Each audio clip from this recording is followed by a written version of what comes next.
Hello and welcome to the Mutual Fund Show. My name is Neeraj Shah. Over the next 25 minutes, we'll talk about a particular kind of risk that comes in for Indian mutual fund investors and how should they prepare themselves for that. The point around this risk, as Mr. Sunil Subramaniam of Sundaram MF points out, is that the biggest risk to the Indian markets, according to him, is good news on the US economy. So if you hear good news on the US economy, let's ask Mr. Subramaniam, why does he believe that's a risk and how should you prepare yourself as a mutual fund investor? A bit later on in the show, we'll be joined by Nisreen Mamaji of MoneyWorks to talk about her thoughts on the same, and then the other couple of topics that we've already spoken about or teased about. Mr. Subramaniam, great having you on the show again. It's been a while. Thank you so much for taking the time out. Thank you. So, it's an interesting point you're making. Tell us a bit about it. Why do you believe that good news on the US economy could be a risk to the Indian markets and thereby the investments of the mutual fund investors? So, prima facie, the answer lies in the word liquidity, right? So, liquidity combined with the fact that India's future economic growth looks to be on a good wicket. As we did in our previous show, the infra cycle, I expected to support the Indian economic growth. But the liquidity has helped in that in a big way. And this liquidity has been driven by the weakness in the advanced countries' economy, notably the US. So, if you look at it, something like $13 trillion has been printed by the G4 countries, primarily Japan, US, and of this, another 29 trillion was expected. So the liquidity that's come in and the expected liquidity have driven up the stock prices. And if you study this liquidity pattern, out of this 29 trillion over the next 2 years, 9 trillion, which is 30%, has to come only from the US. Now, the US is obviously printing notes, right? Quantitative easing to try to revive their economy. But what happens is that market participants don't care about whether that goes to revive the US economy. They revive the US stock market, they revive gold, they revive the emerging markets. And why does this happen? Is because when the US prints money, its fiscal deficit widens. When the fiscal deficit widens, the dollar weakens. So when the dollar weakens, the other countries' currency strengthens. So along with this, they do rate cuts. So rate cuts are near zero in the US, already zero in Europe, negative in some countries in the Eurozone. So for a typical hedge fund, which accounts for a significant proportion of the flows into markets, they have low cost of borrowing and they have a higher return expectation from countries like India, where the nominal GDP growth, to leave aside the pandemic, is expected to be the high single digit. You add inflation to that, you get nominal double digit. So they are getting a huge interest rate carry trade, one. But this is enhanced by the currency strengthening of the emerging market, which gives the additional ice cream to the cake that they already have on their hands. So a double whammy. And so if you see the flow of money of this liquidity intended to revive US economy is actually leaking transmission into the emerging market. That's number one.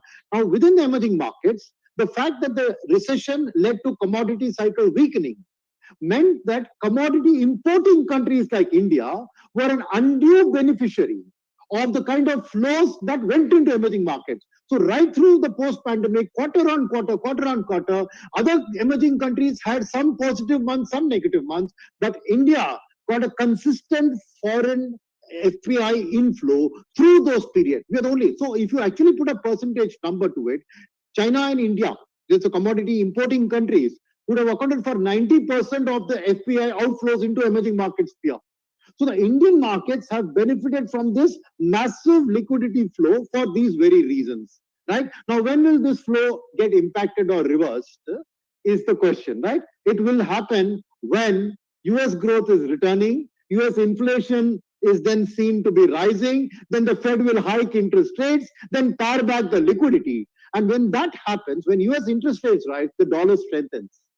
When the dollar strengthens, money flows into the US, right? So the reversal of the trend, then which country got the biggest inflow will arguably get the biggest outflow, because on top of this, when the US recovery happens, the commodity cycle will revive because US will become an importer of commodities. So when commodities rise, even whatever little emerging market flow remains will get shifted away from commodity importing countries like India to commodity exporting countries like Brazil, Russia, the LATAM countries. So there will be first a net flow out from emerging market and second a reallocation. So the Indian market then is a big risk from the short-term liquidity. The longer-term pension funds will continue to invest because there is nothing damaging in the pandemic to the long-term growth story. But in the short run, and for evidence of what I say, just go back to May 2013, when the last time a tapering was done and there was an earthquake. So the point is now, where is the issue? The issue is that the US Fed, who is the ultimate decider of this, denies this fact that they are going to taper. So for now they are doing that. They're keeping on saying that this is transient inflation that we see now. It's not permanent. But the equity markets are believing it right now, and so the flows are continuing. But the debt markets do not believe the Fed. And so if you see the debt market, the interest rates have started rising despite the Fed not hiking it. So there is this disparity. So ultimately, to me, the Fed can delay this by saying, I don't see the data. But when the data comes, the Fed has no choice but to follow that data, right? So according to me, the Fed can talk down the taper talk and delay this process for some time. But it's only a matter of when and not if. So somewhere in the next, and if you take a poll of the analysts, 45% of them believe that the last quarter of this calendar year, October, November, December, is when Fed will taper.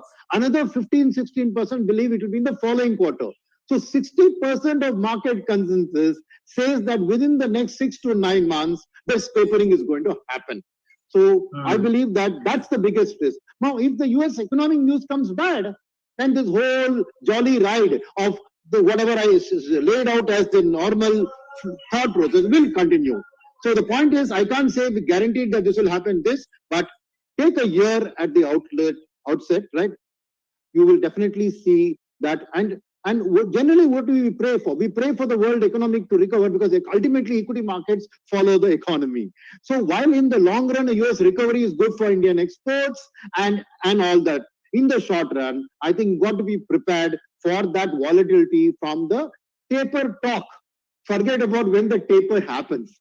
So the markets always anticipate the future. So that was my brief point, that good news will lead to an early expectation of taper, and markets tend to discount that and react ahead of that. Yeah. Well, I think we've seen some central banks, Sweden, UK, etc., already talk of it. And I think the US base numbers, base effect, kind of gets dissipated in the last quarter that you're talking about. So it could be interesting. But having said that, Mr. Subramaniam, one question on that before I try to figure out how should mutual fund investors prepare themselves for it. Let's assume that is happening, but at the same time, the Indian growth story starts roaring back, hopefully without a third wave, in which case, even if the Indian economy and the Indian earnings are rock solid, you still reckon that the outflows would be strong and severe? The outflows is from FIIs, which are the hedge funds, which are trading on the carry trade plus the currency difference, the interest rate differential. Now, when that is disappearing, right? They are smart people. They will have a risk because India is a risky country. So there will be a risk weighted, this is the minimum return I need. So arguably the long-term pension funds may continue to stay, right? But the short-term hedge funds are, and not only that, you take an ETF. In the emerging market ETF, it's an algorithm-driven reallocation of the money among emerging markets. So forget about human thought process. They'll have certain parameters and they say interest rates, that will be one of the things that feeds into that computer. And you will see computer-driven outflows. Forget about human intervention, because that inflation, US interest rates, dollar, all of these are individual vectors fed into the computer, and algorithmically it will say now sell India. So human intervention, algo trading can actually trigger that kind of outflow. Okay, no, that's a pertinent point, and good that you put it. So therefore, Mr. Subramaniam, what is the risk therefore for Indian markets, and how should an average mutual fund investor prepare herself or himself for it if she believes that yes, there could be an issue around this? She's wanting to know how does she prepare herself for it. So I think the key point is to be, first of all, aware of this risk. So the awareness itself brings across a calmness, because believing that this is a story that the bubble is going to get bigger and bigger, and don't go thoughtlessly into it. So pay thought to your asset allocation is the first thing. There is a risk looming ahead of you. Prepare for it, number one. Number two, how to prepare for it. Try to benefit from it. So first of all is how do you benefit when the world recovers, when advanced countries recover? Put your money in a fund which is going to be in those countries. So choose a globally diversified fund, because again, choosing a US fund is easy because the US markets have delivered fantastic returns. It's easy, but don't get carried away, because it's the world recovery which is important. Even the US recovers, that's been discounted already by the US stock market. It's the rest of the world. So choose a globally diversified across sectors, across countries. So there you will benefit. And the benefit will be double. Not only will you benefit from the growth of the globe, right? You will also benefit from the fact that the dollar strengthening. And most of these global funds are denominated in dollars. So that you will get a currency appreciation in addition to your actual earnings growth in those countries. So a significant part of your allocation should be in globally diversified funds. Do not choose country specific, do not choose sector specific. That's number one. Number two, even within India, there is one sector which is linked to the globe rather than to India. That's the information technology sector. Because the IT sector's business and the pandemic, in addition to just normal growth driving demand, the pandemic has shifted the rules of the game that most users now have to revamp their IT infrastructure to cater to so much work from home, to so much cloud computing, to all of that. So I see massive IT sector reorganization happening in manufacturing, BFSI, and all those spaces. So all IT companies, large, mid, or small, are poised to benefit. So, and while normally a sector allocation is considered risky, at this point is actually hedging your bets against this. So IT sector allocation, I would recommend. This is one point. At the same time, when you look at the other part in domestic scenario, I would say that if you are either a very conservative, moderate investor or you are an aggressive investor, because aggressive investors are willing to ride these risks and allocate, right? I would still say that keep a flexi cap allocation. Because look at what's going to happen. Even now, in the month of April and May, right, you saw FIS start to pull out because there was news around Fed taper and the bad news immediate on the India. So 2 months FIS pulled out. But June, they've come back strongly because, again, that. But what my point is that in that period, mutual funds have stepped in and bought domestic. Whereas whole of last year, they were sellers because they were facing redemptions. So my point is that FIS may sell what they bought, which is a safety-oriented stocks. But mutual funds will not necessarily buy that safety. They will buy the Indian growth-oriented stocks. So you will see correction in some sectors and mutual fund buying in some other sectors. So the overall Sensex may not fall as much, but may not rise as much. So the reallocation of portfolios, and if you then look at what the market has been discounting, right? The large cap and the small cap indices are today at the same 1 year forward PE.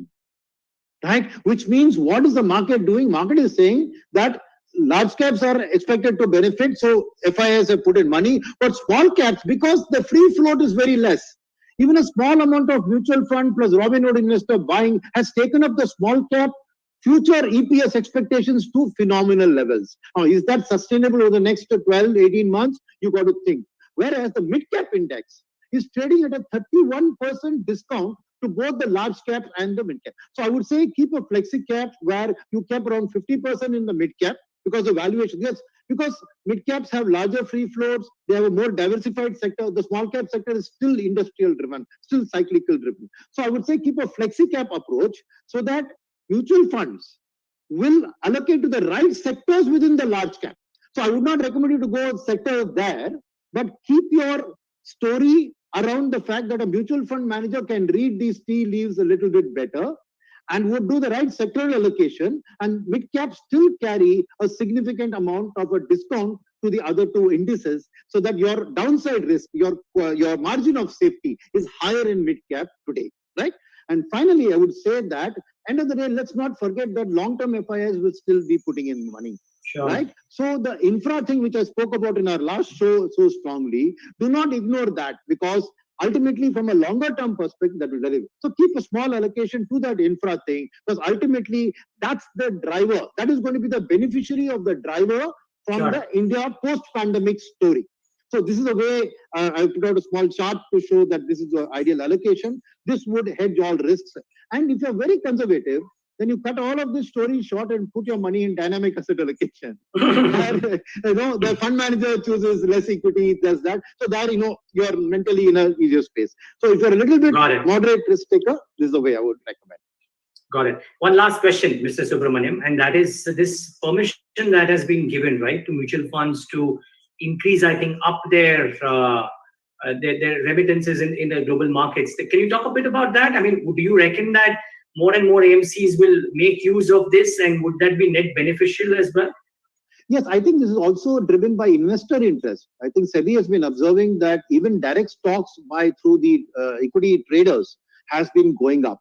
And I think mutual funds have been expressing to SEBI, saying, you have to put this restriction, but I'm getting inflows, right? So why do you do that? So SEBI has been a very practical regulator, looked at the ground, and it's also a recognition of the fact that today global diversification is an important part of risk management for an investor. And it's that recognition which is coming through. So I think this is a good news because it helps to spread the play out, and more AMCs, I would suspect, especially those with foreign partners or foreign AMCs. Like we have a Singapore subsidiary, so we are able to launch funds from there, right? So those will definitely benefit. This is definitely a positive because at the back of the mind, you're then worried that you'll hit that cap and then you have to stop fresh inflows and all of that. Today, that worry is at ease. So I think it will open up the space for investors to have a lot more options in terms of funds to choose from.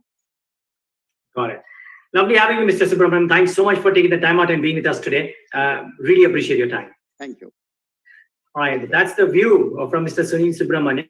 That good news for the US markets and maybe the world markets at large, but US markets in particular, but actually turn out to be slightly tough news for Indian investors. The question is how to prepare yourself for it. We tried to discuss that with Mr. Sunil Subramaniam. Let's get in Nisreen Mamaji. She joins in right now to talk about her thoughts on this, and then a few other topics that a lot of you have requested for, and we'll try and talk about all of those. Nisreen, the first time that we're having you on the Mutual Fund Show, welcome. Thanks so much for joining in, and thanks for taking the time out. Thank you so much for having me. It's a pleasure to be here, Neeraj. Thank you. So, Nisreen, just quick thoughts here. I don't know if you got a chance to hear everything Mr. Sunil Subramaniam said or no, but what are your own thoughts? If investors want to prepare themselves for possible, global market strength, but simultaneously maybe some weakness in the Indian markets, is there a way that investor can prepare herself for it? Okay, so basically we're looking at an investor, say who's investing for more than 5 years or less than 5 years. I break them up into two categories, and also depending on their risk tolerance. So if your time frame is about say less than 5 years, you should be looking at some amount of debt, of course, and a diversified fund. So, what I would recommend is for a category of less than 5 years, you can be looking at maybe a special situation kind of a fund, which would take advantage of, movements because of tech disruption or regulatory framework, etc. A fund that I could recommend is the ICICI Prudential Business Cycle Fund, which is based on these themes and is currently invested into corporate lending, banks, infrastructure, and metals. If you are, a little bit, your risk tolerance is a bit lower, you can also go for a multi-asset fund, which would include gold, international equity, debt, as well as domestic equity. So possibly a recommendation could be the Motilal Oswal multi-asset fund, which is currently about 63% in debt and 11.5% in international equity. Also, I would look at, say, if your risk tolerance is a bit on the lower side, you can look at index fund, which would be basically a passive strategy, which would be mirroring the index. So any of these kind of funds or strategies for various types of risk tolerance investors would be okay. But if your term is, if your tenure is more than 5 years, you could always look at a large and mid or a small cap category because, in the longer term, the volatility tends to get evened out, and you could participate in the potential of higher returns by going in for either a small cap fund or a large and mid. So, that could be possibly my recommendations, for that question.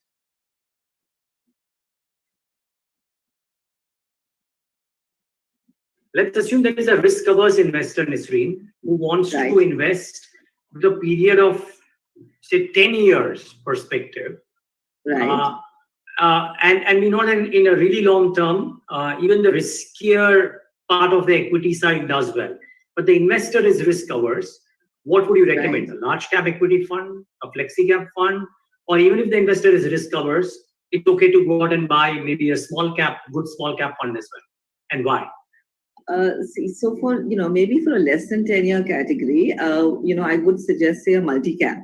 A multi-cap which has a large cap bias.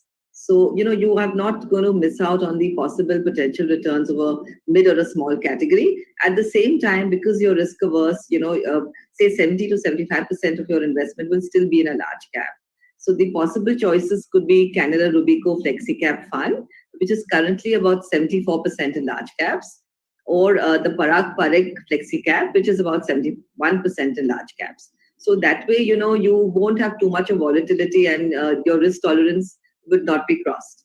And if you are investing for the longer term, then definitely you should be looking at a little more of, mid and small caps, because otherwise you'll miss out on the rally and the outperformance potential of a small cap or a mid cap category. So maybe in a small cap, I can recommend the UTI small cap, which has got recently, it's recently launched, and I think that you could possibly see some outperformance there. In the mid-cap category, one can look at the Axis mid-cap. And also, I think that you should also be looking at a value strategy, because in the longer term, a value investor will possibly do better. So one of the funds that I could possibly recommend is the L&T India Value Fund. You don't foresee any risk with a newly started fund. Wouldn't an established fund with a track record be better on the small cap side? So basically, performance is not the only, criteria when you select the fund. Okay. So you would also look at the processes, the people, and the AMC itself. So since UTI has already been in the industry for so many years, the fund manager himself is managing various other, even the UTI equity fund, which is now called the Flexi Cap Fund. So therefore, I would think that I typically would not recommend an investor to only look at performance, while you're making that selection. So even if it's a new fund, you can yes. Got it. Fair point. Final question, Nisreen, and that is a lot of people have been sending this about how they want to know that if indeed rates in India were to go up, right? How is it that they can take advantage of that phenomenon via use of mutual funds? Do you have any thoughts here? Yeah. So basically, if let's assume the investor believes that rates will move up. So we're not asking you whether or not rates will move up. The hypothesis is that the rates will move up, and therefore, how can an investor take advantage of it? All right. So one thing is that, if you can be invested in various strategies, if you go in for the shorter end of the yield curve, so say a medium-term plan, which is at about 2 to 3 years is the tenure, the duration of that fund. You would be able to manage the interest rate volatility. With the interest rates going up, the yields will go down. There's an inverse proportion between the two. Another strategy could be an accrual strategy. So maybe if you are in a credit risk fund, which is purely, going to be an accrual, whereby you would, get what you are promised. In other words, the YTM, the yield to maturity, would be an indicator of what to expect, and you wouldn't take too much of a risk. Or you can also, with the interest rates moving in this fashion, also go in for something called an equity savings fund, which would have about 15% of equity. So, of course, if you are introducing equity in this category, then you have to have a slightly higher risk tolerance, and you have to be open to a little more volatility. But I believe that this could be a good option. The equity savings category could be a good option to a fixed income investor.